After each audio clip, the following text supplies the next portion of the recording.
welcome back to Sticks and Strings. I'm Naomi. I'm Beth. I'm Eve. And we're back, and it's Mother's Day. Happy Mother's Day Happy to Mother's all of Day. you. Yeah, happy Mother's Day. We're getting ready for, I don't know what, is it already summer here? It's like so hot. It's hot. 97 degrees. I was thinking according about to my trying phone, the pool later, which too. means it's probably hotter. It is hot season already here in Arizona, but Which is why we have icy cold yes. blended We beverages. went Sweet to 16 Dutch Brothers brews. instead of McDonald's. We today. Kimosabi Eve went. Well, what you know, Usually I go. I don't know. I just collective drink. we. I just drink whatever's put in front of me. Naomi, Beth asked me, how come we get Dutch Brothers this week? And I said, because I can. Because I didn't bring the drinks today. Well, yeah, and I said I'd get them. And when I said I'd get them, right away I went, Dutch Brothers. Dutch Bros. It's across the street, so, you know. So, Nearby and neighborly. I know we haven't started yet, but I have to tell you a funny story about Dutch Brothers. yes. So I ordered the 3 drinks from the person, that walks out to your car. And I get up to the window, and he said, so you have a large pink flamingo. And I went, I thought maybe that was a different car, right? Uh-huh. And he goes, I said, that's supposed to be, Sugar-free double rainbow. right. And he goes, and you also have a blended double chocolate mocha? And I went, yeah. And he turns around to the guy, he goes, that's not the right drink. And so you see the guy dump it out, right? So then he gets my drink is the last one, and he goes to hand it to me, and I looked at it, and I went, that's supposed to be large. Oh, no. And he looks up, and he goes, this was supposed to be large. Well, you know what happened to me last week? When I left recording here, I called Mark because I don't know why he was home that day. And I called him and I said, because it was Saturday, right? So I said, hey, I'm driving by Dutch Bros. Do you want something? And he goes, yeah.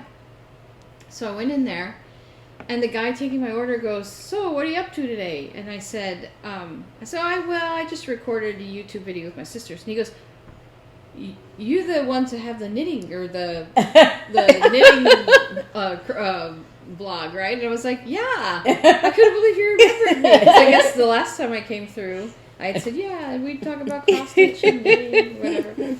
So You're 15 we're seconds famous. of fame. We're famous at Dutch Bros. Around And the corner. Anyway, yeah, can you tell that we hit that Dutch Brothers a lot? but we actually. And for are those very- of you in different parts of the country, it's like Starbucks, but better. yeah. Yeah, And the it's- line in is some always, states. my sister and I are always like, what's the line like? 'Cause Yeah. Double 2 lines all the way Well, around. our cousin Ruth used to live in California, and now she lives in Texas. And she was saying something about in her Facebook when they were moving, in the process of moving or whatever.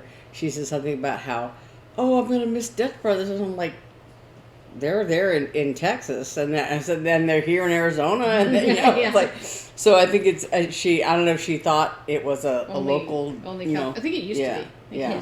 No. It came from the Midwest, I thought.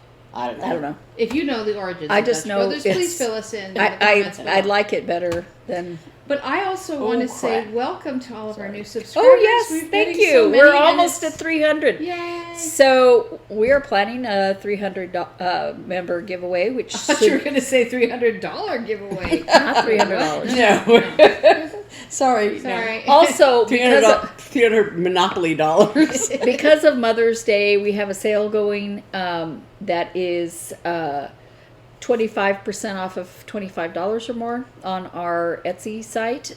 So you don't have to put in a code, nothing. You just whatever If you order over whatever you want. 25, If you order it'll- over 25, and if you order over $35, it's free shipping. Cool. So yeah. Speaking So- of which, Are you going first? yes, I finished this. I did not finish it as soon as I wanted to. It's so pretty. It's very happy. I decided to just roll with the one I had made of the this Notions pouch? huh Notions? the Notions pouch. They have this really cute little leaf for the zipper pull. I don't know why That same it's not lying blue- flat now. It does lie flat, but I don't know. It's not working. Oh, there it is. The leaf has a little curl, and it got caught cute. in the. It's like an enamel. Yeah. it's Oh, like a that's little- very pretty. And it's like really close to the color of the bag. So yeah. Yeah. And of course, I have a picture that we can show you so you can see it up close. I didn't get it on the Etsy site last week. I didn't get it made. We went to the attic with our friends. Yes. Oh yeah, that's where you were going right after recording. Right. Yeah. And we'll tell you stories about that, I'm sure. But, and then I don't remember what we did Sunday, but I couldn't move. And the thought of sitting up straight to sew, and then when I did, it was like I'd forgotten how to sew. So I said, I'm not going to do it poorly. I'm going to take a couple of days and do it right. So That's what Mom used to always say about making tortillas. You know, because when she was a kid, I guess they made them every day. But as an adult, she was like, I always forget how to make them. anyway, look for this on our Etsy site if you like it. It's got dream catchers on it and cool southwestern colors and what other people think are Native American motifs. Yes. So We know it's just fabric that we bought at Joann's. yeah. So then for my WIP-GO, I got two quilts called. One of them is to quilt the quilt up I showed you last week. The other one was this snowman quilt. Snow Days Woolies Flannel Kit. I bought this as a kit from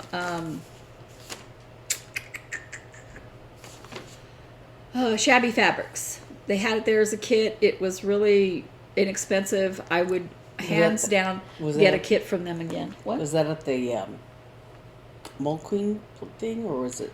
Shabby Fabrics. Online though? Yeah. Oh, okay. I thought you didn't buy that at a you ordered that. I ordered it. I remember. I saw it on Yeah, and I sent Instagram and I sent it something. to you too, and you Yeah. had already seen it. And I was like, no. And then I said, yes. So I did some work on it. These are what will eventually be the border.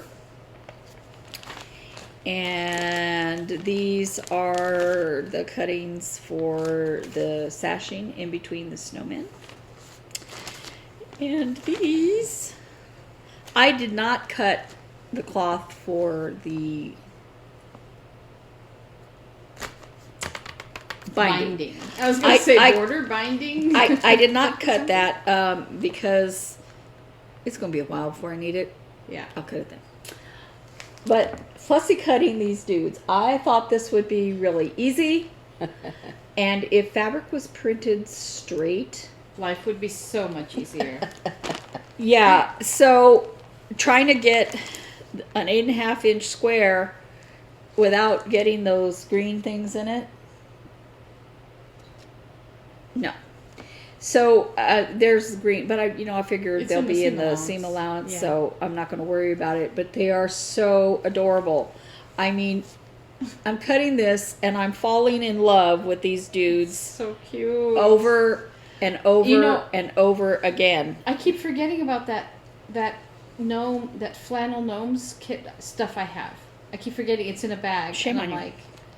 but I'm trying to put it off. I have other things I have to do. It's so cute. I mean, seriously, look at these dudes. I like the little singing guy. This guy catching snowflakes. Who of us haven't caught snowflakes? Right? Well, there's a lot of people who grew up in places like this that they've never seen a Yeah, snowflake. that's But I mean, if you live someplace that snows, oh my God! That's so cute. Oh, look at a little hat. Look at his hat! Oh my goodness! That's the one. And this This guy's guy. singing. Oh man! so cute. There and what I love is just on that one little panel had all these adorable guys. And each one is different. That's neat. And their expressions are different. What they're doing is different. I had these neatly stacked, but now I'm going to throw them together. So That's fun. I did a couple days work on this. And I'm excited to do more on it. It's only going to be finished size 35.5 by 44.5. So it's very small, a yard, across. So, yeah. So it's not going to take me terribly long to sew it together, I don't think. I don't know about quilting it. I might tie it. I don't know. I might quilt it. But I don't want to mess up the little faces. Yeah. I love the little faces. And then, I'll show you the other quilt in a sec. I got in from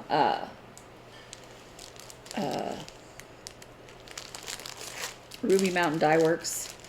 My Summer Berries wools has this. Those are so nice. Such nice This quality. it is very good quality. It's Purple. wool flannel, yeah? Yeah, wool flannel. Yeah, they have a whole variety of different things.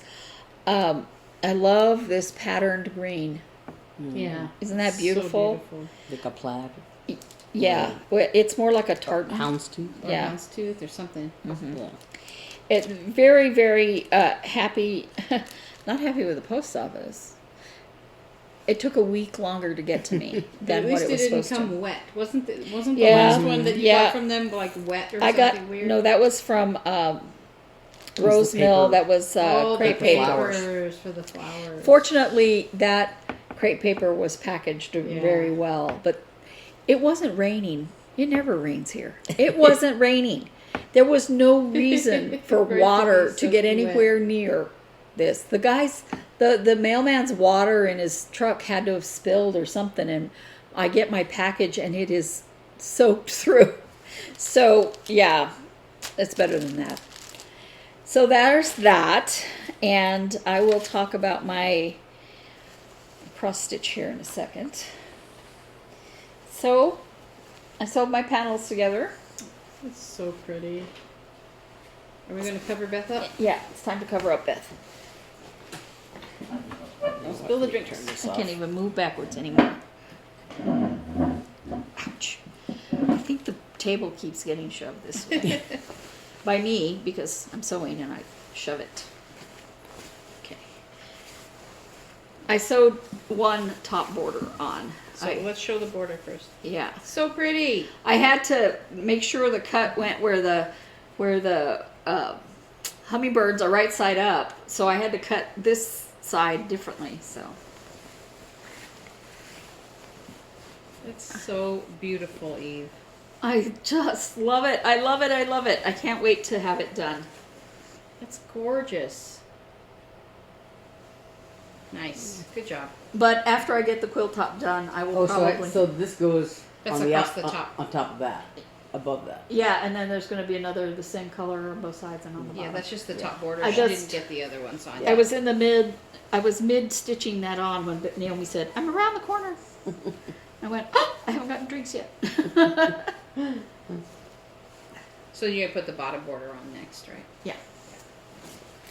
Nice. So Very, very good. the I'm gonna go ahead and quilt this quilt before I think about when to quilt this one, because I have too many projects.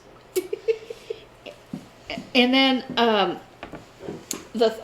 sorry, I sat on Beth. Just sat on my lap. So the third thing that was called was so one was the quilt I just lifted up like that. This one that I just showed you was a WIP-GO call from April to finish the quilt top, and I'm almost done with the quilt top. But, so I had this month, the snowman quilt was called, plus the one I just lifted up a corner of, and also stitching on my own designs. And I showed you this last week. I've gotten this far on it. Honestly, I haven't been working on it that much. What's the oh, It's the middle the ornaments. the middle I ornament. like that green. That's really pretty. I love the green I'm putting it on, and if I'm not mistaken, it's 18 count Ada. Did you dye that? Yes. I didn't think I had any more 18 count Ada, but this looks like 18 count to me. You see. And I think that's 16, but it's a minor difference. Because I have 18, I think this is 18. They're very tiny. I don't know. Anyway, might be 60.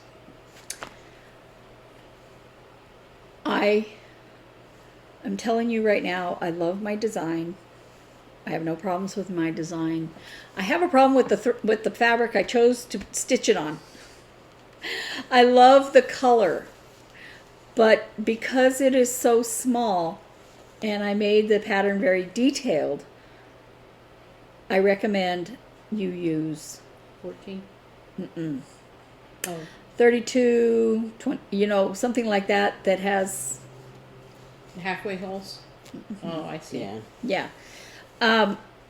Because right now I'm You stitching made it. half stitches and stuff. Yeah, there's a lot of half stitches Mm. because in order to make like their little heads and stuff like that, Oh, I see. in such a small area, you know, I used a lot of half stitches.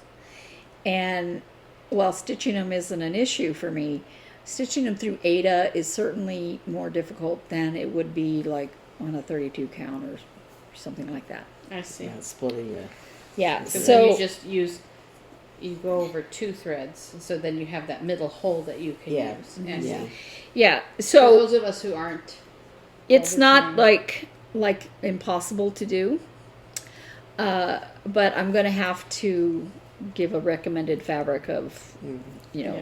something else. Yeah, it's not so bad when you just have one or two, but when you have to, have to keep doing it or whatever, keep finding it, it's like I can do it, and you know, it's not that it's just it just gets. it takes some of the tiring. joy out of it. Yeah. And so I'm like, do I want to start over on a different fabric? Because I love the color of this fabric great. It's so for pretty. the designs. This one is yellow, but one of them is red and one of them is blue.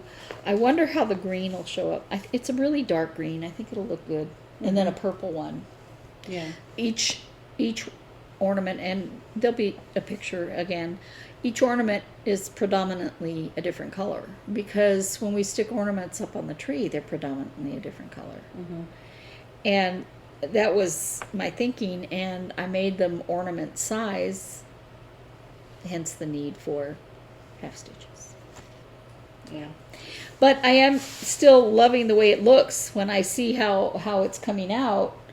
I'm happy. You know, I haven't put there's a little bit of back stitching, and not a whole lot, but I'm thinking I'm going to add some back stitch around their face because you can't really see their faces. Oh. It's a different color, but you know, anyway, I digress. So I am working on that, and it is up on the Etsy site already. It's not set up in a straight line yet. I have that where I'm working on it, but I haven't posted it there because I'm really slow and lazy, and I haven't done it yet. No, because before I post it again, I just want to make sure I don't want to make little nudgy changes to it. So, but now I'm thinking I should just go ahead and switch the thing to the long way. I think it's just easier for people. Switch And- what to the long one? The I originally designed it to be, where it was like this. yeah. Oh. Okay. I see. And I've decided that it would be better in a row. I see. There's nothing wrong with it like this. It's just, I see. I think it makes a prettier picture if you're going to put them all together, Mm-hmm. to put them in a row. I see. It's nice. Anyway, I'm telling you all the bad things and I shouldn't. It's real. Telling you the real things. And then I'm working on the Summertime Berries by Erica Michaels, and I am stitching this on 32 count Lugana in Stormy Clouds. And I've gotten this far. I've been busy, all right. I honestly, I had many days when I didn't even feel like picking up a needle. I was in a lot of pain this week. And so I haven't gotten very far, but and I've gotten further than what it looks like. There's a lot of words, and I had to borrow color from Beth. Because every time I would go to the attic, I'd forget to get it. For some reason, it wasn't in my... Your shopping list? It wasn't in my shopping list. And you know, I use Thread Stash on my phone to keep track of what I have. And when we went to the attic, I was looking for colors and for a comparable color to a color that was called for. And they suggested a particular color, and I looked in Thread Stash to see if I already had that color. And it said I didn't, so I bought it again. I do. And I looked in there at the other project that has that color, and I have in there that I have the color, but when I looked for the color, it didn't show up. And you know, I may take all of my, it's the Classic Colorworks. It's a Classic Colorworks color, I believe. For a while, they did not have Classic Colorworks in Thread Stash. And so when you wanted to add it to your stash, you had to type out Classic Colorworks. And it asks for a number, but Classic Colorworks, they have numbers on their things, but they don't really go by them. They go by the color. The name. And so I had to go back again to get them to recognize it by putting in the number instead of the color. I don't know what. And then I had to, and this is not the first time that I thought I need to delete all of my Classic Colorworks and go and put them all back in there so that it knows What you have. what I have. However, if I do that, I have to make sure that when I entered what color each project needs, that it's entered the same way. Because they have Classic Colorworks now. And I guess however that is not how the first time I entered that color is written.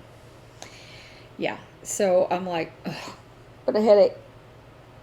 But I still like Thread Stash, so oh well. My problem is that it's not. It wasn't. I haven't checked recently, but when I installed it on my tablet is a Samsung tablet, but my phone, even though it's Android, is not Samsung. And when I went to look for it to put it on my phone, it said that it was, because it says it's, like Apple, whatever their thing is. Apple App Store. But then, but it also said, it was compatible with Android. But when I went to put it on my phone, it said that it was incompatible. Yeah. They didn't have it, because it's whatever my phone is, LG. I think Samsung has its own sort of. Yeah, so I'm like, so whenever I, have to buy threads or whatever, I have to put it in my notes and, yeah. So, on here, in other parts of my body. in between the little heart you see down here, I have to put in waves with the color I'm working on now. And then is green for the words. I don't anticipate the words taking a whole long time if I put them in correctly the first time. Yeah, that's the big, That's huge, the key. And big, then huge caveat. and then the pink. And I have this little piece of orange hanging out over here. Sometimes if it's just a small piece, I put it through the fabric because the flamingo is going to be over here, right here, and he has some 1/1 legs in orange, and I was trying to complete a color. Oh. I'm not going to count over there for that. Yeah. Because I would end up having to redo it. I know myself. Yeah. As it was, I realized that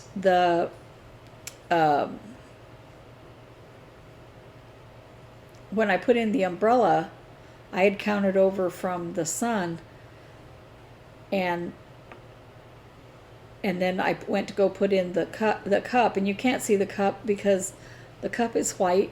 Oh, yeah, I see And it. this is on a light colored fabric, but it's more of a brownish color, and mine is more white, but it is mottled, so I thought it would be okay. Well, this white cup doesn't show up at all. But I figure if I don't like it, then I can just outline it or something. Anyway, when I went to put in the cup, I had to do it twice because I realized that this umbrella is not in the right spot. And I had already done the umbrella and the shoes, the purple color on the shoes, and I just said, those aren't touching anything, I don't care. Sometimes you have to just go, I don't care. Anyway, I've talked long enough. Is that you? That's me. I'm going to go next because I only have one thing to talk about. Okay. Actually, I have two things to talk about. I had to pause because I had to go get something because my major accomplishment this week was finishing this. Yay. Which has already been worn. It's already been worn. So this is my dad's sweater. I knit it in a record, I believe it was 2 weeks, maybe just a little bit more. I'll put up also photos because I took some. Yeah, because you were working on it last week. I was working on it last Yeah. week. Yeah, but I'm saying And I you can't took remember when it I to Boston. started it. Yeah. I started it before I went to Boston. But I'll put some pictures up of the decorative decreases that I did here at the top. And then I was able to put on the neck and bind it off, and it fit him like a glove. And my favorite thing about the underarms, look at that Kitchener stitch. There's no gaps, no holes. Isn't that nice? Mm. For those of you who've made sweaters raglan style top down, you know that you always wind up with weirdo holes in the underarms. And the way this construction, you do a Kitchener stitch across the underarm hole, and it just blends right in. There's a few little bobbles here at the end, but you know, it's an underarm. Pooh Bear's Easter sweater is coming apart under the arm. Oh no, I'm not making him one. No, I could make him one. Her teddy bear sweater is Not destroying my itself. teddy bear. Her son's teddy bear sweater is destroying itself, so I guess I could practice my sweater skills and make him a sweater. But here's my daddy's sweater, all done. Baracco vintage chunky in color oats, which that's what he chose. I texted my sister from the yarn store, where I'm like, I don't even know Dad's favorite color, and so she was asking him. He's like, I don't know, and she goes, if there's two shirts and one is brown and one is blue, which one would you pick up? And he goes, I guess the brown one. So I picked that one, but I like this. It's very. Now I'm not supposed to point out flaws, but if you look, and actually when I picked it up the other day last week on camera, you can see it. Do you see a band across right at the armpit across the front of the sweater? You see it? See that weird little line? No. Well, I see it. I can see it on camera, and I can see it on the back. Oh, That's yeah. because you know see it's it? there. Yeah. So what happened was when I was in Boston joining, it was probably the middle of the night because that's when I knit when I was in Boston. You can see it across the back too.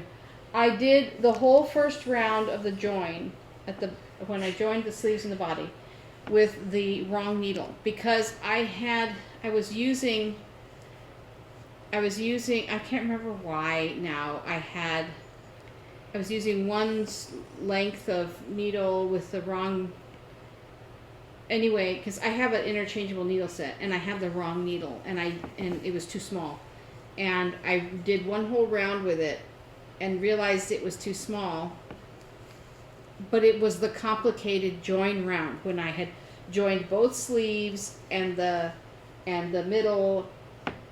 And I was like... It's a design element, Naomi. It's a design element because I'm like, I am not going back and unjoining the sleeves to do it in the right size needle. So I thought, it'll block out. But it didn't. And, because actually this is machine wash... Yeah. This is machine washable, so I didn't really block it. So you can see it. My daddy doesn't care. He can't see it. And it's not that. Well, not only that, but like when you're wearing it, when you're wearing it, no one's going to see it. But it's one of those things. So I'm not supposed to point out mistakes, but there I go. It's just kind of funny because OGIP. But yeah, it really. And the thing is like you have to make those choices of like, if I had gone back because it was right in the very complicated thing, and I'm like, I would have to take out the whole thing and redo it. And I had already done enough of that on this sweater. The other thing I've been working on, so almost exactly when I finished that sweater, I cast on this. This is just Hobby Lobby yarn in a color called, what's the color called? Sulfur, of all things. But, the story of this yarn is that last summer, I guess, I don't remember when, my daughter was home and we went, my son wanted to go to Bookman's, which is a used bookstore here, and they have tons and tons of things, and they have it all really nicely by category. And so they have all these old vintage knitting books, and I was like this, I don't know. But I found this one that was like knitting nature, and I think I probably talked about it last year on the blog. I mean, on our channel. And the author of that book takes patterns in nature and turns them into knitted objects, like things like like the shells that are spirals and things like that. And so I told Hannah, I was like, pick something from this book because I feel like using this book and knitting it. And so she picked out a very pretty tank top that has a pretty plain back, but then it's supposed to be like leaves, and the front has two panels, and they're diagonal and they're off center. They're not, what do you call it? When things are the same, they're not identical. Symmetrical. Symmetrical. It's asymmetrical in the front. And I was like, okay. And I picked. She and I picked this yellow cotton to make it from, and I started the back, and it's not knit in the round. It was a flat back, and then the front is knit in two pieces. And the way that it's written is, I think I did talk about this on a video probably a year ago. The way it's written is not in a sort of more modern language. So there's a lot of sort of assumptions that you make in it, and I wasn't feeling good about it. And then the front panel is cables and really, really, really crazy stuff. And I didn't, sometimes you start something and you're like, I am not gelling with this. And it's been sitting in this bag for a year and I've never worked on it, which is a big clue. So I decided to release myself. And that's why I have this ball here. Because this is the back, this is the yarn pulled out from the back. It's kind of wrinkly because it was stitched up. So this is my reserve for this. So I decided to make this top. I found a top that's just a straight, it's got a lot of positive ease, which means it's loose fitting. And it's got just a rolled hem at the bottom. You don't put any kind of ribbing or anything. So it just hangs straight with a little roll. And then I'll put a photo here of the pattern. It has eyelets that go from the shoulder. They go in a pattern like this, and then a V here, and then I think it's deeper in the back. And it's really, really tasteful, and I think there's little eyelets around the shoulders. It's really cute. So you knit it in the round up into the armpits, and then you knit the back flat, and then you knit the front flat, and those two pieces, then you join at the. So you go to here, and then you knit flat until you get to the height of the top of the arm. And then you Kitchener stitch up here, which is a joining stitch. So I have no idea if I'm going to get it done before I leave for Boston, but my plan is to finish this for graduation. Which means I have, what is today? Today is the 6th of May. A week? Which means I have 14 days. More like 13 days. Yeah, so we'll see. I've already gotten this far. I'm look how quickly you did Dad's sweater, and that's more complicated. But it was very simple, and it was bulky yarn on size 10 needles. So that's one reason that went so fast. But this is worsted weight. It's not too bad. I'm sort of obsessively knitting on it. Just kind of like even walking. I was walking from the parking garage with the bag over my shoulder knitting while I walked. And my bosses at work sort of kind of don't mind when there's no phone calls and I have nothing else to do, they don't mind me pulling my knitting out. So I've been doing that and just kind of knitting as much as possible. And so yeah, I'm hoping to get it done. We'll see. The eyelet pattern on the front, it looks complicated, but it's not. It's just yarn overs but I'll show you that.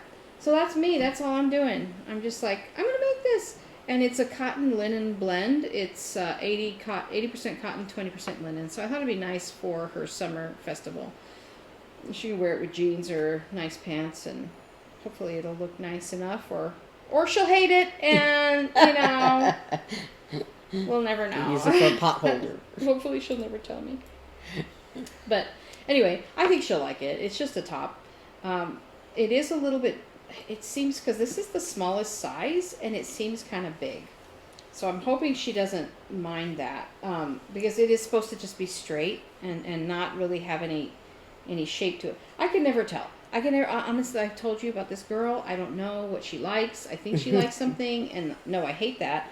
And I think she's going to hate something. She's like, that's the coolest thing I've ever seen. So I don't know. It's a crapshoot. And it's my fault for not consulting her, but I thought, well, you know what? I'm just going to do it. I'm just going to make it. And I think it'll be nice because it'll just be loose. And I thought in the summer, in the humidity, in Connecticut where she's going to be, looser is better, I think. But I may change the length because it says to knit to 13 inches. And on the mannequin, if I go 13 inches, it's pretty like across your hips, and I don't think she's going to want it that long. So I'm still debating about the length. I still have about 5 inches to decide, so we'll see. But anyway, that's me. Yellow sweater. That's not yellow. It's not yellow. It's sulfur. Oh, but because it's linen, there's all these weird little plant fibers that pop out of the yarn, so I keep pulling them out. I hope they're not scratchy when you wear them, but I don't think it will be. But she picked the yarn. It's not like you picked it. No, she picked the color, and yeah. So I know she'll like the color. This is her one of her favorite colors to wear. She looks really good in it. So it'll be good. Okay. So, I'm kind of a mess this month because I thought this was supposed to be Mania starting 1,000 yeah, projects. that's what I mean. Because there are 3 WIP-GO numbers called, and so I haven't done the other 2, the pandemic and the old clipper ship one, because this one I thought, oh, it'll be quick. Famous last words. It's What's the that, Western Biscornu. This is my number 14, I think, Nobody can see on what you're my looking WIP-GO. at. So I did finish the back side of it, which is this little square here. And so now I'm working on the front, and I'm doing these little cow skulls on this side are done, and the border has been done for a while. And I went back and did the turquoise. There's little. I didn't realize there's little things in the corners. Do you want us to move the flowers? So you go. There you go. Sorry, we always cover Beth. Yeah, I chose these the other day at the store, just It's randomly at one. Cyclamens are one of my favorite flowers. So. But anyway, so I'm working on the top now. So I have to do these other 2 skulls. And one thing I did when I started this was I put it very close to the top of the fabric and the edge of the fabric over here. So I think there's room to finish it, because you don't have to frame it. You just sew it together. So I think there's room to finish it. But I should have put it this way and further down, just so I would, have more room to work. Because it's really hard when it gets because it's right at the edge of the fabric, and to put the hoop on there. Because I did some of this stitching like in hand, but this is very floppy fabric, and it isn't, you have to like really hold it, And it's funny because this is like 18 count Aida, I believe, but it's very soft and very I want to say, like, it has all these little. I don't know if it's because I've had it for such a long time, or whatever, but it has like these little fibers, and it's very fuzzy, and so and the holes are also very. Because it's 18 count or something, but it's just really hard to work with. But anyway, so hopefully in the next couple of days, because the What's cow your goal, to skulls, finish it? yeah, the cow skulls are. I just have one color left, and one thing I did have to do is change the color of the cow skulls, because I started to stitch one of them, and it's exactly the same color as this cloth. Oh no! And so you really couldn't see it at all.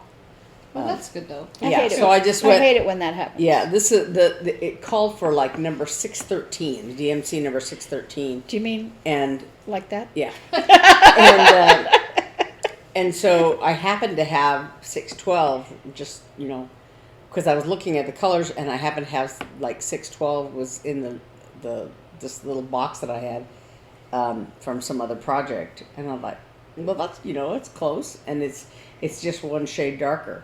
So yeah, so that's what I use, and it looks fine. But so I have that color left to put in these little skulls, and then these saguaros are kind of a lot of stitching, but it's only 2 colors. Yeah, it's only 2 colors. So I'm I think I'm gonna finish the other color on these 2 before I try to figure out how to do the other 2. But anyway, so that's Western Biscornu by Tiny Modernist. And then so my goal for May is to just do a whole bunch of things, and You mean new starts? Yeah, new starts. Do a whole bunch of new starts. What I should have done was I should have just done a whole bunch of FFOs for this month. You should have. I should have, yeah. Because after I was putting my list together, I thought, That's what I should have done. Oh well. But you really wanted to start a bunch of I did. And so, so one thing I did is a little bit of stitching And on I'm going my... to tell you a secret, Beth. You could change your mind. I know, I just didn't.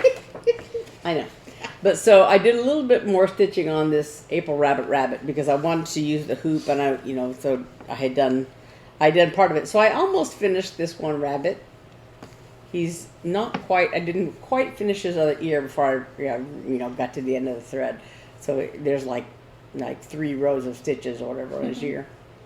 I've got a hair or something, a little fiber or something There's in my mouth. a little bug flipping around. But don't swallow another bug. Whatever you do. But it goes like this. Actually, it goes upside down because it's on the corner of the design. But so I'm almost done with this one rabbit. But then of course it's May. So on Sunday, on May 1st, I did a little bit of the May rabbit, and I chose this mustard color. And it's actually, let me put this behind it. It's actually showing up pretty good. I was a little concerned about the colors. That's so but small. Oh my God, what is this? What is this? It's 32 count. Oh my 32 God, it count. looks so small.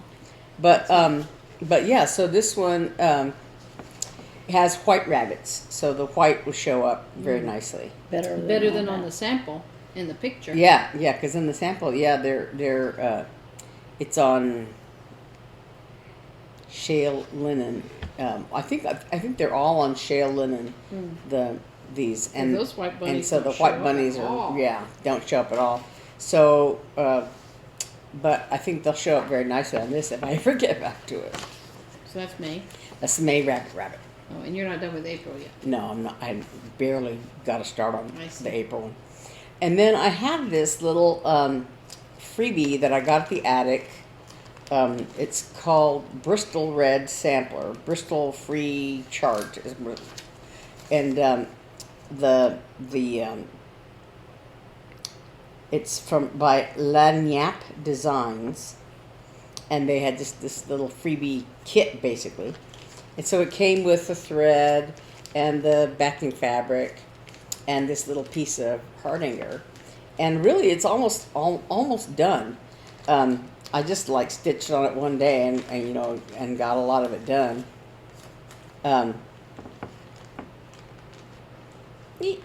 What's it supposed to look like?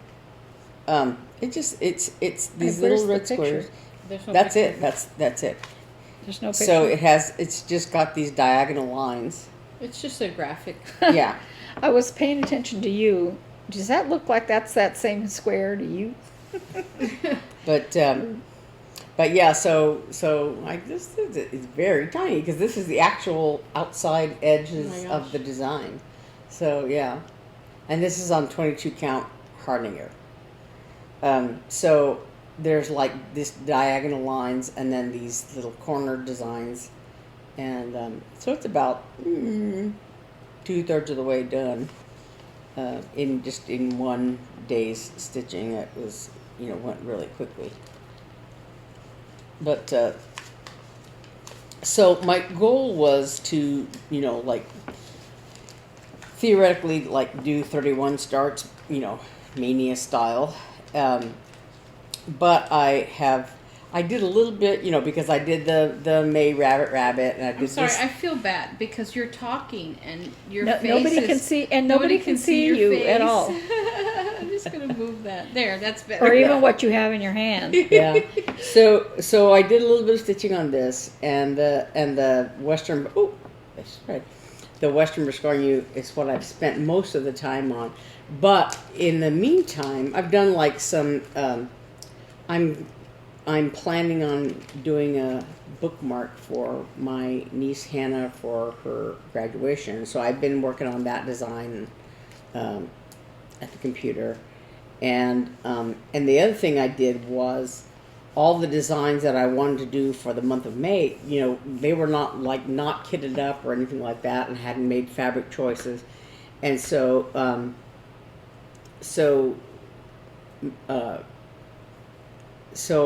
I've partially kitted up several patterns where I've chosen some fabrics for them. I haven't separated out my threads yet or anything like that, but I have all or most of the threads for the projects that I'm going to do. So I spent part of today choosing fabrics for some of the designs. So theoretically, they're ready to go basically. The other thing I was thinking of was I don't have enough hoops. Well, you can't take your hoop off. I know I could, but Actually, you should take them off anyway. I know, because then you get do. permanent wrinkles in the fabric. But actually, with these new starts that I want to do, I probably will do that because I don't want to, because I don't know when I'm going to get back to them. These, right, I'm doing the April, the Rabbit and the Western Bruscornu. I plan to finish or work on, continue to work on. So, and actually for the Rabbits, I'm using the same hoop for all of them. So I switch it out, by month or whatever. But, and hopefully the Western Bruscornu, I'll be done with this one. But I have one large hoop that I had used for something else, and I took it off, and I was going to start this Owl Trio kit that I had, and the fabric, came with the kit, and it's a little too small for that big hoop that I have, so I was like, I have to look for something else. So I was like, well, I have a whole bunch of hoops, and I guess I have the ones I have, I've got another project or something because I just had 3 left over. I think one will work for the owl thing, and I'm gonna do that one. I have a whole bunch of hoops that I don't use, but I have some. I just have to find them. It's like me and cables. Yeah, but so yeah, I thought I had more than I have. So the other ones must be in projects, whatever. But anyway, so yeah. But then also I bought more patterns. One of them that I'm going to do for Mother's Day, it's going to be my Mother's Day start, is that mother pattern. The one that came with no instructions, and it didn't say whether that these are buttons or whatever that were on there that looked like buttons in the picture. And on the pattern, there's just like a blank, empty space where these buttons, I guess, would go, but it doesn't say, I use this button, and there's nothing. And so I'm just gonna see if I can choose something to go in there. Oh, and one thing I Did you ever get your magazine? No, I haven't gotten it yet. still hasn't come. I'm very sad. I believe I can go online and see the contents of it online because I have a subscription. You can access. Can you tell them all it hasn't come yet? Or? No, I haven't because it's been delayed, and also the lady who is in charge of that, she just lost her mother. Oh. So yeah, I'm not stressing about it. Yeah. But yeah, so it'll come when it'll come. But You should tell them that it's missing.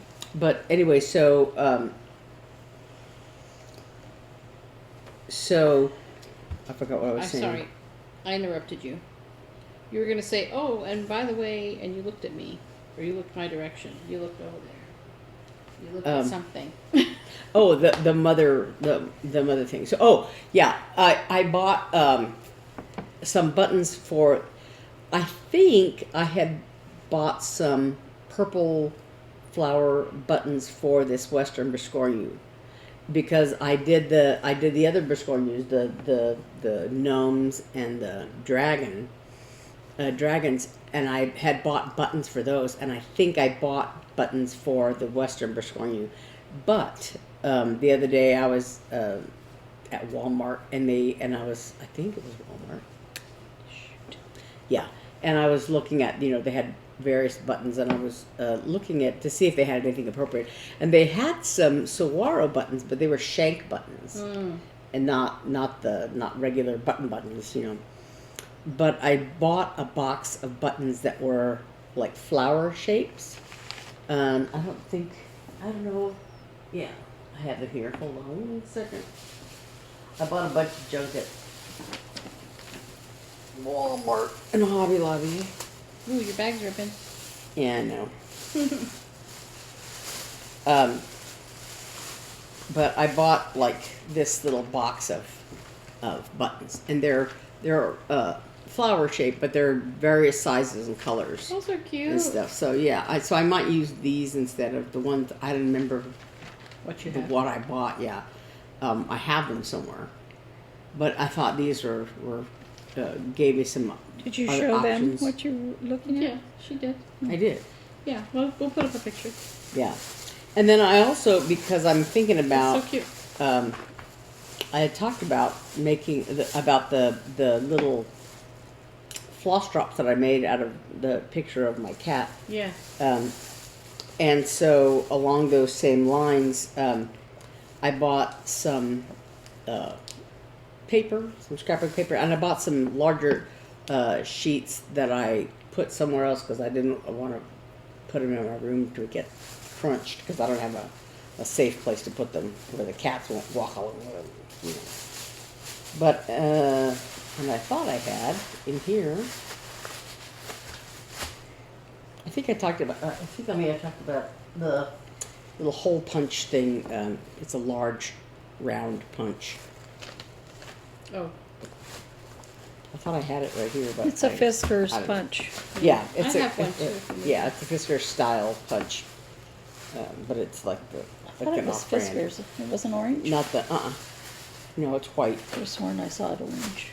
Anyway, but I bought some patterns. One of them is the Country Cottage Needleworks. A Year in the Woods. You know, there's the fox and the swan and the jackrabbit are the ones, and raccoon, and this is the latest one, the ferret. I thought we were talking about that. Um, Let me see. oh, it's so cute. Oh my God, that Oh, long neck. so cute. Yeah. Very nice. And and then this one, somebody had posted a picture of this that they finished for Easter. He is Risen. This is by Little House Needleworks. So that's, I just thought I wanted to get that. That's really cute. And this one, somebody had posted a picture of it also. It was like, oh, it's so cute. This is Jardin Privé. Un lapin dans mon jardin. A rabbit in my garden. And there's a little bunny there, and he's got these big carrots. You and your so bunnies. cute. Oh. Oh man, that is very cute. Looks like a little snow globe. Uh-huh. Yeah. Oh and my look at that gosh. the little bunny and the Bird carrot. and the Oh, snail. Lord. Look at the snail. Yes, and a little snail. And a buggy. And it's a birdie. Cute. And a mushroom. Very nice. And then this is a tiny picture. I don't know how big the chart, if it says how big the chart is. I don't know. But I saw a picture of this on, these are all from 123 Stitch. And this one is, it's a very tiny picture. So, Yes, but I we'll think put it's a bigger. It's picture called of it. Frosty Forest. Oh man, that's cute. Mm-hmm. And then this one, I have the March version, I guess, or St. Patrick's Day version of this. That's called Mouse's Lucky Day, and this one is Mouse's Beach Outing. So it's a little mouse at the beach. There's a crab and fish. And Oh my gosh, she's wearing a little dress Mhm. with a little parasol. mm-hmm. Very nice. Yeah, and I think there was one other one that I already took to my room. I think, I don't know, but what was so funny is that I guess some time ago I had on 123 Stitch you can choose like for it to notify you when a particular pattern goes on sale, and I guess I had done that with the April Dolce Dormir, the Madame Chantilly pattern, I had marked it, to let me know when it goes on sale or something. But then the other day, when I was buying patterns from 123 Stitch, I think that's where I bought it from. You maybe lost all track. I don't know. Either I bought it at 123 Stitch or I bought it at the attic when I saw it. But anyway, so the April Dormier, Dolce Dormier I bought some time ago, and then the other day I got an email notification from 123 Stitch, and I just saw the heading that it was from 123 Stitch about your order or your pattern that you want or something. And I thought, is there something wrong with what I'm, and it said something about April Dolce Dormier, and I was like, what is that? And it said something about, you asked us to notify you when this goes on sale. Like, wah, already bought it. So, yeah. So, I think that's everything. That's everything. Well, I wanted to talk about seeing our friends. Oh, yeah. At the attic. So last week, after we recorded, you guys went, and the friends came from New Albuquerque. Mexico? From Albuquerque? Yeah, from Albuquerque. All 4 of them were girls we went to high school with, but that being said, we weren't really familiar with 2 of them. Knowing somebody's name and knowing them are 2 different things. Yeah, and I can't remember the 4th girl's name. Linda Liperato was one whose name I remember. She didn't look familiar to me at all. Well, yeah, but I knew her 60s. Yeah, I knew her name. Her name was immediately recognizable to me, but I didn't remember her from school. The other 2, Vicky and Mary Beth. Vicky Campbell at the time, and she was in band, and I think she was a cheerleader or a pom-pom girl or whatever. She was a cheerleader. And then Mary Beth was a dancer. I knew her as a dancer, and I had some classes with her, I think, but I knew her as a dancer. And I think all of them were 1 year younger than me, so the only one that I was really knew was Vicky, and that's because she played flute, and so did I. Yeah.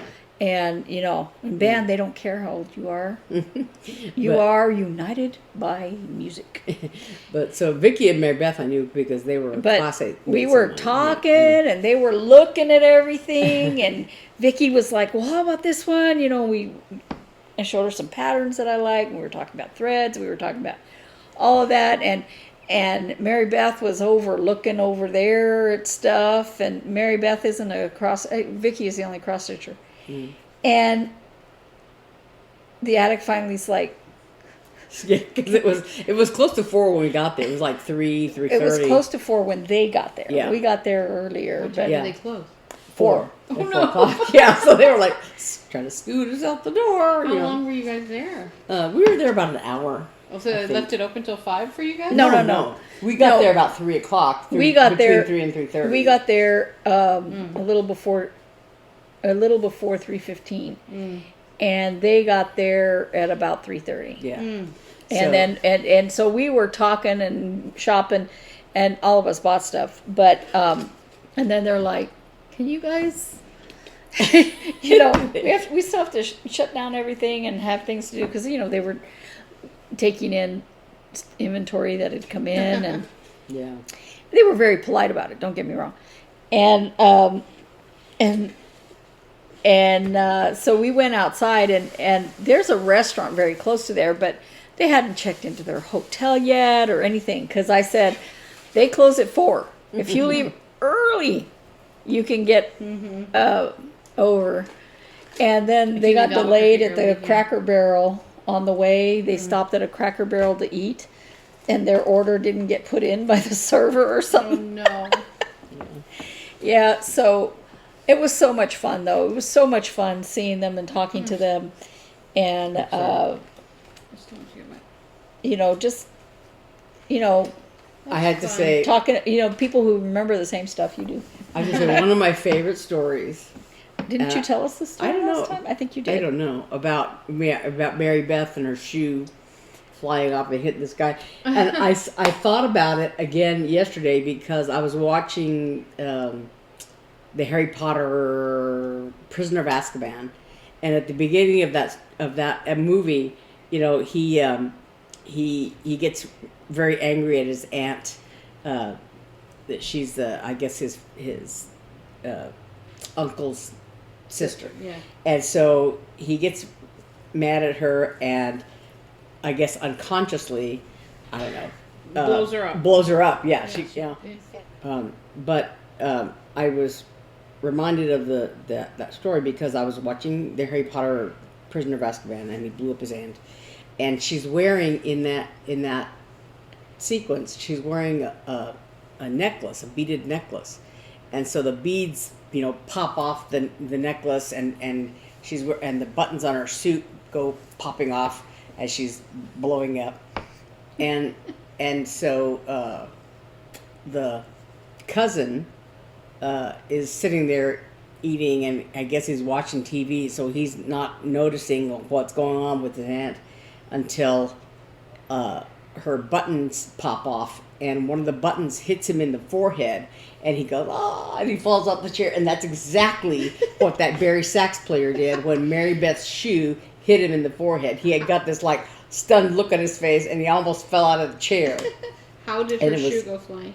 She was in this sequence in the song from No No Nanette we were doing, and the She dancer was on stage, and he was in the pit. And he was in the pit playing okay. saxophone, and she had to run off stage and change her shoes, and she didn't have time to buckle her shoe properly, and when she came out on stage, she was doing, you know, they were doing high kicks in this dance sequence, and she kicked up, and her shoe flew off and hit him in the forehead, and like solid. And it was so perfect. It could not have been scripted that way. It was so perfect. It was like a scene from a movie. It was like if you saw it in the slapstick movie, you'd call BS on it. It was perfect. And so that was like that I said. probably really hurt. It probably did. Can you imagine? You've been laughing at that man for 50 years, and that probably hurt him. She's a mean. She's you. We she's would a still mean- be hearing about the bruise that you got. She's a mean and vindictive person. But if it had hit her, she'd say, and the bruise was shaped like this, and it was purple for 3 days, and then it was green. So. Oh, it's classic when things like that happen. Yeah. So, what happened to me? You know what the weird thing is that May 4th came and went, and it was the end of the day, and I went to click on Disney's thing, and I went, oh, it's May the 4th. May the 4th be with you. Yeah. And I hadn't watched any Star Wars all day. You know what is that? I guess. I usually watch it just hit like my head. all day. I guess at midnight on the 4th, you know, starting when it turned midnight, when it became May the 4th, I was you know, up late watching TV and blah blah blah, and I'm like, why are they showing the Star Wars movie? Because I was looking at and on the you know, the little guide thing on the TV, it, you know, I was A New Hope was already showing, and then like after that was, you know, so I was scrolling on and there was all the Star Wars. I'm like, why are they showing all these Star Wars movies all of a sudden? And then I'm like, oh, it's May the 4th. And you know, I bought the Blu-ray set of all of them at the time, so that Robert and I could watch them on May the 4th, because, you know, fewer places to stream it from back then. Yeah. I'm very old. And so, I didn't even think about it. yeah, so it wasn't until Dad and I sat to watch a movie that I was like, Oh. so Dad and I watched A New Hope because life is too short for the other three. Yeah. And so if I'm going to only watch a couple of the Star Wars movies, it's not going to start It's going to with, be the old ones. yeah, it's not going to start with those three, that's for You sure. don't want to watch Jar Jar Binks. Well, and we had recently seen Rogue One. We recently watched it, so I didn't need to start with that one. That was the one I was lamenting. It's like, oh yeah, Rogue One. yeah, Yeah. That's Yeah, So so tomorrow I'm taking a drive up to the mountains because my daughter's coming home and she's only going to be here for 2 weeks. and before she goes off to do her summer institute. So, and when she has a gig in Boston that she has to go back for. So she'll only be for 2 weeks. So she has already declared she wants to go camping, and she don't want to go stay in a cabin and all that. She wants to go tent camping. So for the last, I don't know how long, my dear loving husband has been an obsessive, crazed man looking at every tent in the world. Now, we had a tent, and I say had because we have it no longer. But we had a nice tent that I thought in my mind was big, right? It was 10 by 10, had a room, and then it had 2 little bedrooms off to the sides of 2 sides of the square. So it was kind of shaped like an L, like that. But we knew that, gosh, maybe we need something different, and so he started to look at tents, and should we spend the money? Shouldn't we spend the money? How big should we get? Should we not get big? Should we this, that, blah, blah, blah. And so as due diligence, we're like, well, we better put up the old one, right? We can't justify buying a new tent if like, the old one is perfectly fine and is big enough. And da-da-da. So we go to put it up, and meanwhile we're in the backyard. I got full of mosquito bites. Thank you, Phoenix. And we put it up, and you know how the poles are connected with elastic? Because the last time we went camping, Hannah was in middle school, I think. So it was years and years ago. The elastic was all stretched out, like you couldn't even put the poles together because the elastic was hanging down. So I'm surprised it hadn't disintegrated. Yeah, well, so I actually had to cut one because we were trying to, but we only put up the main section and then only one bedroom. We left the other one down because our backyard isn't quite the right size. So we're like, well, the poles are kind of shot, and then we went into the main room, and I'm like, this tent used to be bigger. Like, he and I are standing in there, and I'm trying to imagine the other, our adult children, and I'm like, the last time we camped in this, Hannah was tiny. She was just, middle school, and Eli was not much bigger. And I'm like, or maybe, I can't remember, maybe it wasn't middle school, maybe it was elementary and middle school. Maybe that. I know 2000. No. It had to be, Eli had to be in high school because we had Quilter. So I'm trying to remember what year it was that we went. Well, but I know 2007 or 8 was the last time that we camped at Santa Barbara. Yeah, but this was after that. And we went in October to the White Mountains with our friends, and we froze so bad in that tent. But I just remembered it being a lot bigger, and I'm like, yeah, because the kids were small, they were a lot smaller. And I'm like, no. So we decided to get rid of it, and we. It was funny because we were debating like this one or this one or this one or this one, and we kind of finally had settled on 2 of them, and I kind of liked the one we eventually got more, and he was kind of leaning toward the other one. So we were debating, and he's doing a pro and con, and I'm sitting in my chair, and so I'm taking this new medicine that makes me real tired. So I'm sitting in my chair, and I'm like, if I accidentally fall asleep, you cannot get mad at me. I said, I want to sit in my chair and accidentally fall asleep.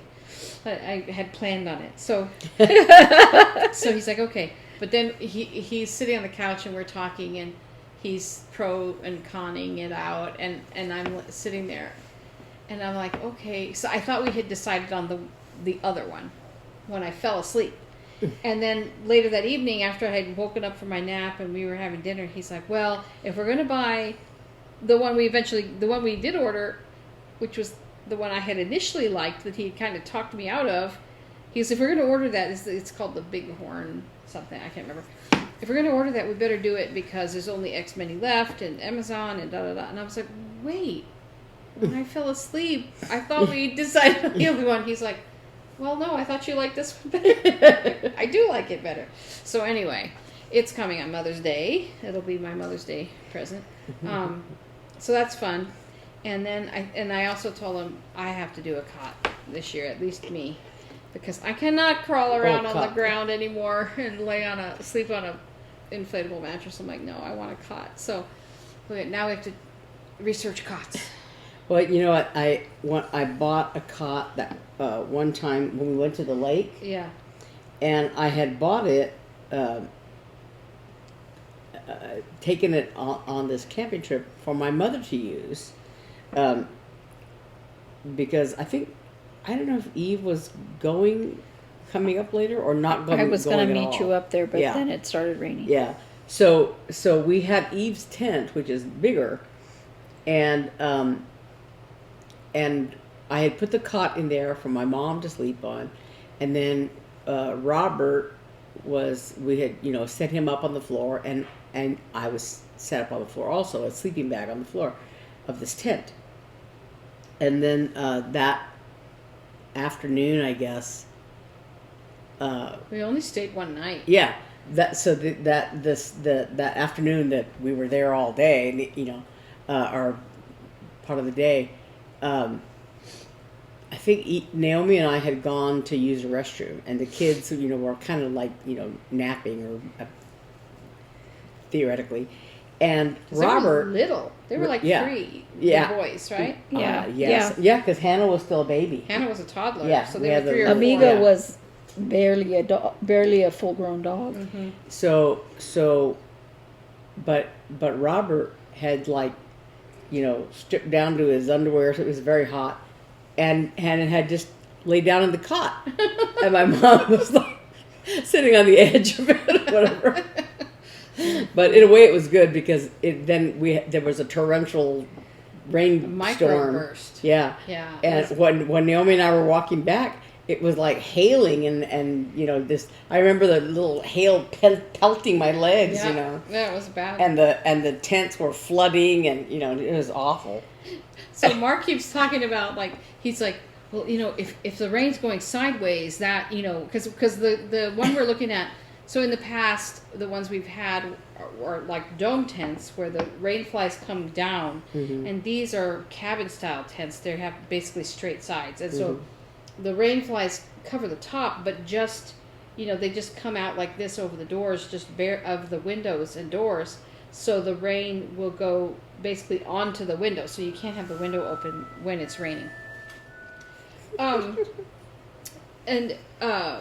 But the one that we're getting, actually, the rainfly has a pole that keeps the rainfly out like this over the door, which I really like. So it's not so much, if it's really raining, it's not so much straight down into the tent when you have to leave. But yeah, so I'm excited about that, and then we gotta do the research, get the tarps, and then the cots, and I think Hannah needs a sleeping bag. That's the reason I realized, because the one she had when we went on this camping trip in that October time, we got new sleeping bags because it was going to be cold, and it was like below freezing. But she was little, so we got her a junior size, and we realized, oh, she's an adult now. She needs a new sleeping bag, so we got to do that. And but it's going to be exciting. So, but we have to decide on a place. And there's been a couple places in Arizona that we've gone, but nowhere that I'm like, I love this.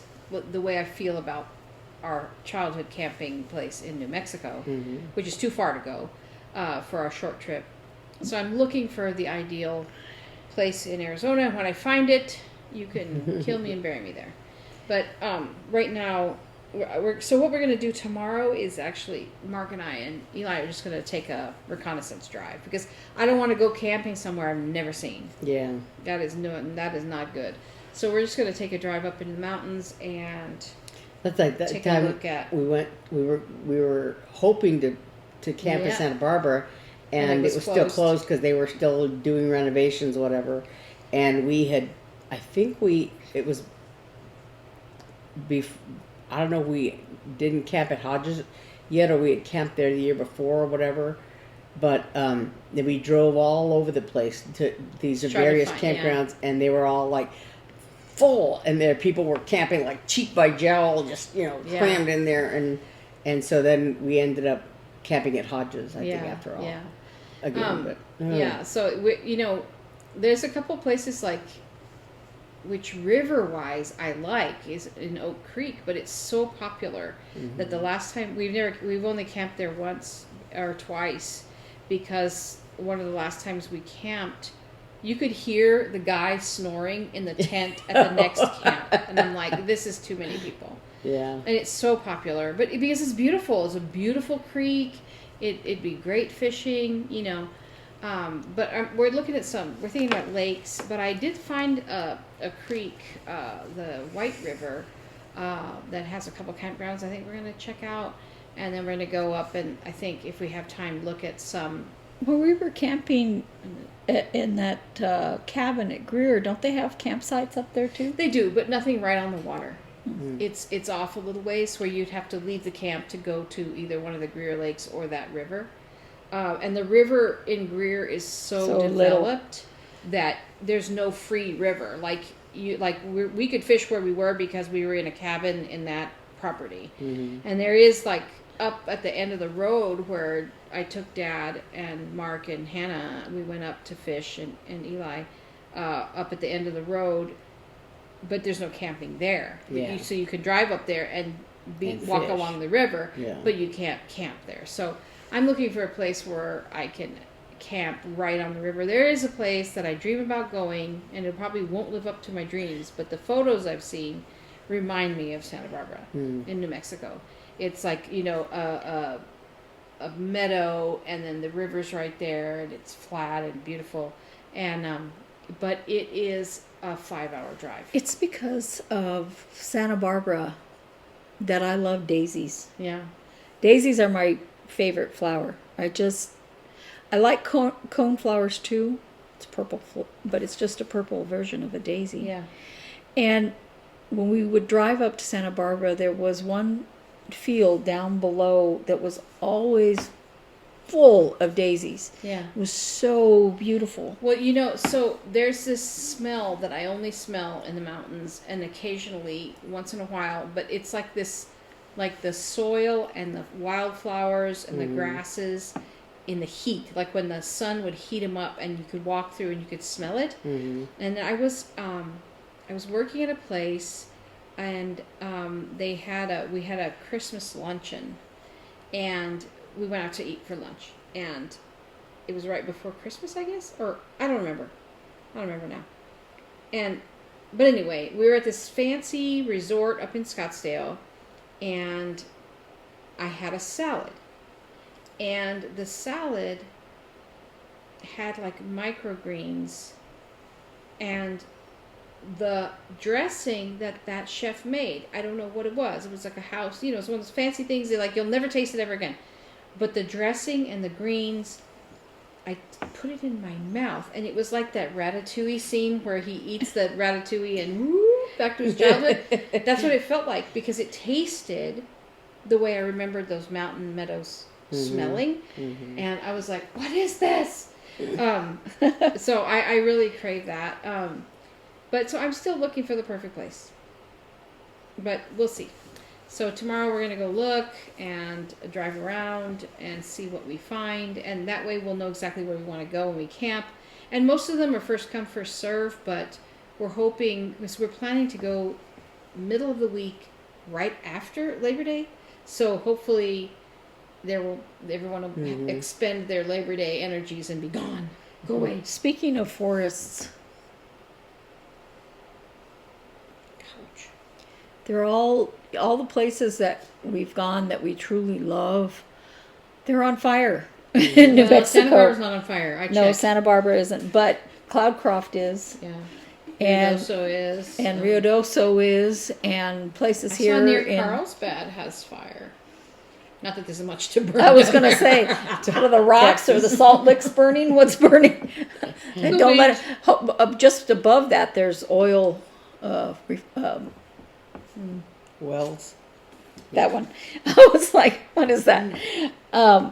So I hope they don't go up there. But so many fires in New Mexico, so many forest fires in New Mexico. And while not all forest fires are caused by human beings, the great majority of them are. Yeah. And it's so sad when you see all this adult timber burning. Yeah, I know. You know, and it will grow back. but Yeah, I it try to takes remember so that, long. that there's been such devastation in Hugo and it's growing back.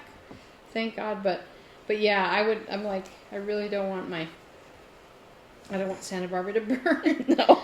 Oh, it I made me so remember sad. when, Now so what we're talking about, sorry, is northern New Mexico, north, sort of northeast-ish New Mexico, not too far from Espanola, if you know the state. North of Santa Fe, between Santa Fe and Taos. But we don't want to tell anybody about it because it's our secret place. But I remember the year we went to the lake, the year of the microburst thing.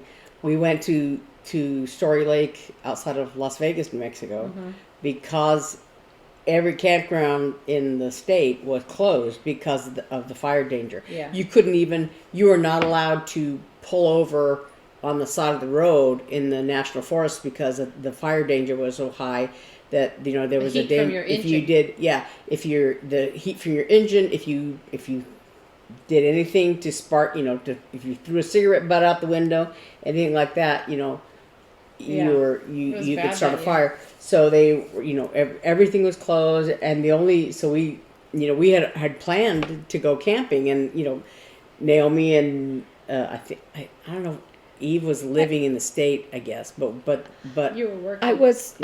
I couldn't get off because you guys left on a Friday. But I mean, you were in New Mexico. You were living in New Mexico. Yes, Robert and I were there. And Naomi they were coming from Arizona, and I was coming from Arkansas. So it was like, we had planned, this particular weekend, but everything was closed up, and so the only place we could find to go was the lake. Those of you, and then when we were coming back, they were saying on the radio, everything's open now. because of the torrential downpour. Yeah. Those of you who do not live in the desert Southwest cannot understand the level of dry that we're talking about. And there's been a drought for a long time right now. Yeah, it rains here. When I joked earlier that it never rains, it does. But not the kind of rain that you get in Florida or Louisiana, northern United States.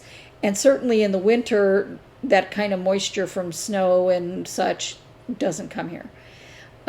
We have one rainy season, and basically one. It may rain other times, but one rainy season. And last year, I don't think it really rained. Yeah, we didn't. So it's the level of dry. When we say it's a desert climate, we're not kidding. What water is here, a lot of it is irrigation. And so the mountains, they have trees because it's the mountains. That doesn't mean it's not dry. Yeah. And when they say the forest department is worried about, ignition stuff from just a car driving by, they're not kidding. Yeah. And people don't think, because if they don't live where it's that dry, they don't understand that a cigarette thrown out a window can cause a huge fire. Yeah. Yeah. When we went in October, we went to a lake in the White Mountains of Arizona, and the reason we went there because it's actually on the Apache reservation land, and the reason we went there is because that was the year of the big government shutdown. You remember that? And it even shut down the forests, so there was no forestry service, so you couldn't go to any campgrounds that were in a national forest. Were all closed, and we had planned like that. We had planned to go, and so our friends went looking, but the reservation lands were still open, so we got to camp there. But I understand actually now you need a different permit to camp on the reservations than you do in national forests. So we have to look into that. But so we're gonna go explore. Oh, I have one other story. Look at this. Look what I got. This says Metropolitan Youth Symphony up here, and this says my name, my last name, and it's huge. Yeah. I filled it this morning, and I'm still drinking on it. I haven't finished it. But my since I'm the string quartet coach, they they gave these to all the conductors, so I got one too. So that's fun. Dad and I went to Best Concert while you were gone. Oh yeah. Oh, that reminds me. Somebody had one of my winners from the subscription giveaways that I had. She had asked if I was still, rehearsing for any concerts and everything. I told her the season was over, but she had asked if we could do a video of us, practicing or something for Lord. them. So I thought, it'd be fun if we were doing the reunion. If okay. that Practice maybe for we that. could We'll put a little tag at the end. either So no one practice has for to- the So you could stop before if you don't want to hear it. reunion, or Well, you could just or make a special video. Yeah, That's that's all it is. a video of the orchestra rehearsal. Yeah. Yeah. Once the Yeah. That one not, you have not to- just us, but the youth because that would be better. We'd be hidden amongst the sound. Do you have to ask permission from the Yeah, I don't know. parents? I don't know.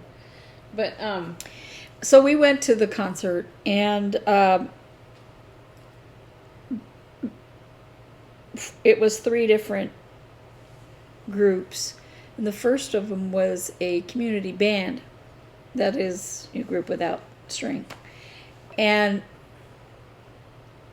the timpani in that group, he was so good. it's fun to watch good timpani players. And and he had flourishes, and Yeah. the as opposed to other drums, the timpani plays a whole bunch of different notes. Yeah.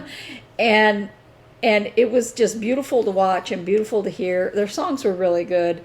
I did not like the band that came afterward as well. I think the music that they chose was not as And you really didn't like the bassoon player in the last group? the only bassoon player I could see was the other guy. Oh. and Couldn't even see you. and he had a scowl on his face the whole time. So, He's a pill. but But he doesn't watch this channel, so it's okay. her group was really good. The music selection was good. I just didn't like the music selection of the middle people. Oh, I had a yeah. hard time staying awake. I don't normally go to concerts. I like music, but not like they do.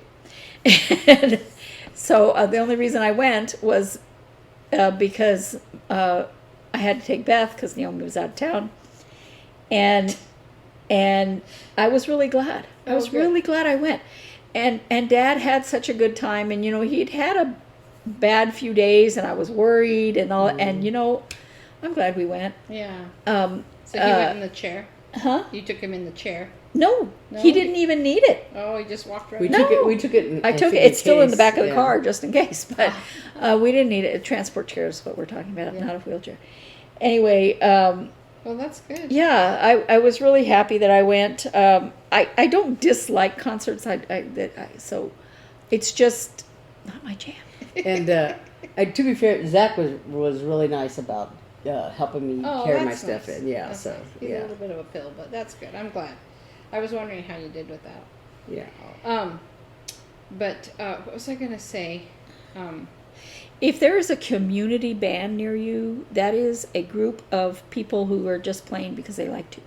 Well, this was the groups that I don't know about the bands, the group so much, but I know that the orchestra is a mixture of students and community people. I think the to- two to bands fill it are out. one is called One's day called- band and one is called they call it the students call it day band and the other one is like a community band. So I think day band is just students. Yeah, the community band Was the first one I think? was the first one, and that guy that was playing the timpani was retired.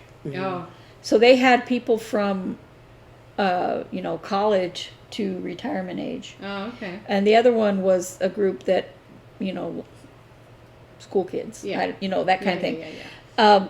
Oh, But I sang in a community choir, and I signed up through the local university, but it was so much fun. yeah, that's fun.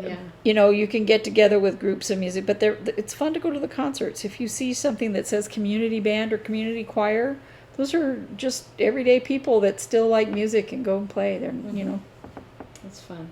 I always like watching the percussion players. like at the symphony. It's my favorite section to watch because they have to be so disciplined, especially at that level. And the timpani player, man, he's in our symphony. He's a trip. He's very charismatic, and he also is very sure of himself, if that's a nice way to put it. And he's been around forever, and everybody knows him, everybody likes him. But he called me today at my job. I work at the symphony, so he called in to redeem some of his musician vouchers so that his family can go. And he's like, Bruce Polk, timpanist. He says, that's how he introduced him. So I'm like, I know, Bruce. I saw your name on the phone. I got it. But he's really a great guy. But he was like, he said, I guess all the family. So our next concert, it's the penultimate concert, is they're playing Jurassic Park, the movie, and the orchestra's performing the score. Mm-hmm. And so I guess a whole bunch of his family wants to come to that, and he's like, and I want them in the balcony on the violin side so they can see me. He says, like, they're coming to watch the movie, Bruce. But okay. Yeah. It was so cute. Our timpanist in the Arkansas Symphony, this guy Rick, was also very good, and he was very, like, you know, you could kind of sometimes, you know, have him commenting on whether or not we were, you know, together in this one place or whatever. And because he was a percussionist, he was very, you know, precise and everything. But I remember we were doing some opera or something, and or maybe it was when we were doing History of a Soldier small group in some other group. But he kept like dropping his sticks and you know, this. And, you know, wow. I was like, oh my God. It was you know, it's funny because I always joke. So when Hannah was in youth orchestra one time, there was a timpani player. Now, if you have a good timpani player, it's great. If you have a bad timpani player or a timid timpani player, it's like, so like there was Hannah was in youth orchestra once, and the timpanist was a young girl, and she just wasn't very sure of herself, and so the conductor was constantly trying to, you know, pull more out of her, and Hannah was like, just bang the drum, hit the drum, bang the drum. Like, you get to bang a drum, like that's so cool. Like, it's almost like get excited about it. When we were in junior high, our band was huge, and I was sitting so close as a flute player. I was sitting so close to the conductor that his baton would whack the top of my folder. Oh no! And we were packed in there. The whole front row had notches on their folder from the baton. They split us in half, so it wasn't even the whole band. The only time we ever got to practice all together was like the rehearsal right before a concert. Oh wow! So there was a guy in the back, I think his name was Louis, and he was a drum player and played the cymbal. And so, you know, he had close quarters to play, and he was practicing. He went like this, and he's like, and the conductor said, "What's wrong?" And he goes, "I just snapped my button in half." Oh, with the cymbals? Yeah. But we had a great timpani player in that group too. Yeah. I just think it's cool. That guy that I was talking about. His family went on a vacation to Mexico, and they died in a traffic. All of them. Oh. Traffic accident. I think there was like a 5-year-old boy who survived, but everybody else, yeah, that's horrible. right there in Mexico. Oh yeah. my goodness, that's awful. Yeah. I can't remember what I was going to say. Sorry. No, you made me sad. But no, I think it's really fun when percussionists are good. Like, it's so cool to watch them. Like, I didn't see him this year, but when I used to work there was a snare drum player in the symphony who I just loved watching him because he was like a military, like, so, because like everything's on you, you know, and you have to make sure you're on time, and I just like watching them. Their movements are so precise. Like in the timpani player, like how he when he boom, Yeah. and it has to be so precise. Don't you love Yeah, when they're because- quieting it? Yeah, they have to make it. They so lay on it. They to bang it and then Yeah, dampen it. and a lot of times they have like a bazillion rests. Yeah. And then they come in for like 3 measures or whatever, Yeah. or they, they play a triangle or they, and then they, especially in quieter pieces of music, the percussion is just like for effect or whatever. And so they have to go many measures of just counting rests and then have to come in exactly right Yeah. and then disappear. It's hard. Yeah. Oh my gosh. Okay, so on YouTube you can search this. There's YouTube.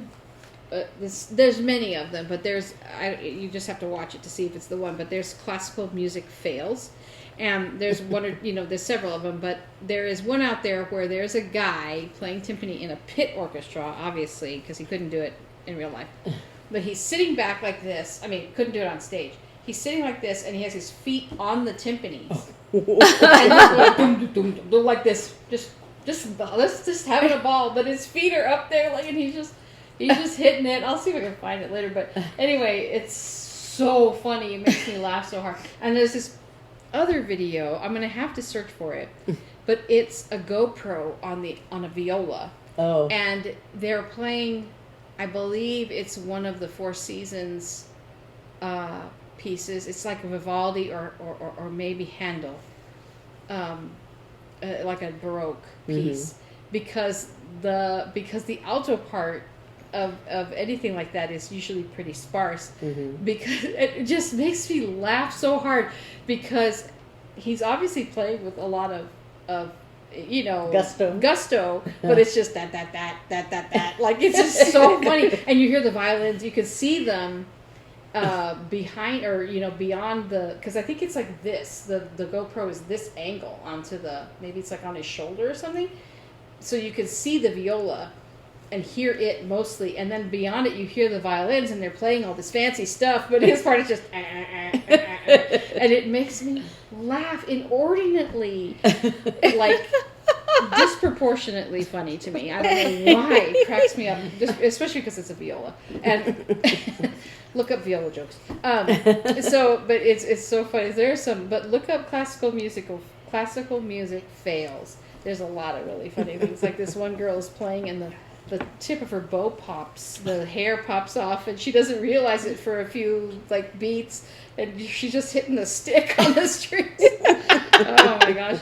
And there's one I saw recently where a bass drum player was like banging the drum, and when he pulled his hand back, the beater flew out of his hand and hit one of the other percussionists in the head, and she just turns and walks off because she's in so much pain. So don't laugh at that guy who got a shoe in his head. I was going to say, when we were talking about what was it? I don't know. You can't think of it. You lost your turn. No, I was going to say, so talking about funny pit things, 2 things. One, I think I told this story. I was in college and I was the orchestra manager for an opera, and being the orchestra manager meant that I had to tell everybody when it was time to go from intermission, and it was Die Fledermaus, and it was only one bassoon part, and the way the pit was, it was a very old theater, and they had built it, so the pit was very deep, and it was only one depth. There was no, so they built a platform so that the conductor could stand and see over the stage edge, right? And then, so part of the orchestra was on the platform and the other part was underneath, and the lip, the stage was shaped like this, and then the wall of the pit was shaped like that. It was like a little distance, and so there was a little tiny corner over here, and that's where my chair was. I was in the very corner up here, and there was winds up top, and then the strings were on the bottom level. And really, I could have sued somebody, but there was a set of steps, wooden steps, from the top level down to the bottom level with no railing or anything. It was just naked steps. Anyway, so then in the bottom there were strings like this, and then in the back corner was a timpani, and the timpani player had to go in and out the door at the back of the. Because he was trapped. Because he was trapped. He was just a circle of timpani. So he had his own door, so he couldn't get into the regular part of the pit. And so I was up. We'd played the first. There was 3 acts, and we'd played the first act, and it was first intermission, and I was up on my level talking to some friends that had come to see it, and then the light bulb started flashing, so that meant I had to go and get everyone from behind the pit where they were breaking. So I was like, okay, I gotta go, and I turned around, and in order to go down those steps, you had to bend in half to get under the lip of the stage, you know? So like, here's the edge of the stage, here's the stage wall, and then you go like this, and you have to bend in half and walk down the stairs. So like, no rail, bend in half, walk down the stairs. So I do that, and when I went to step, I stepped between the edge of the platform and the first step, where there was no step.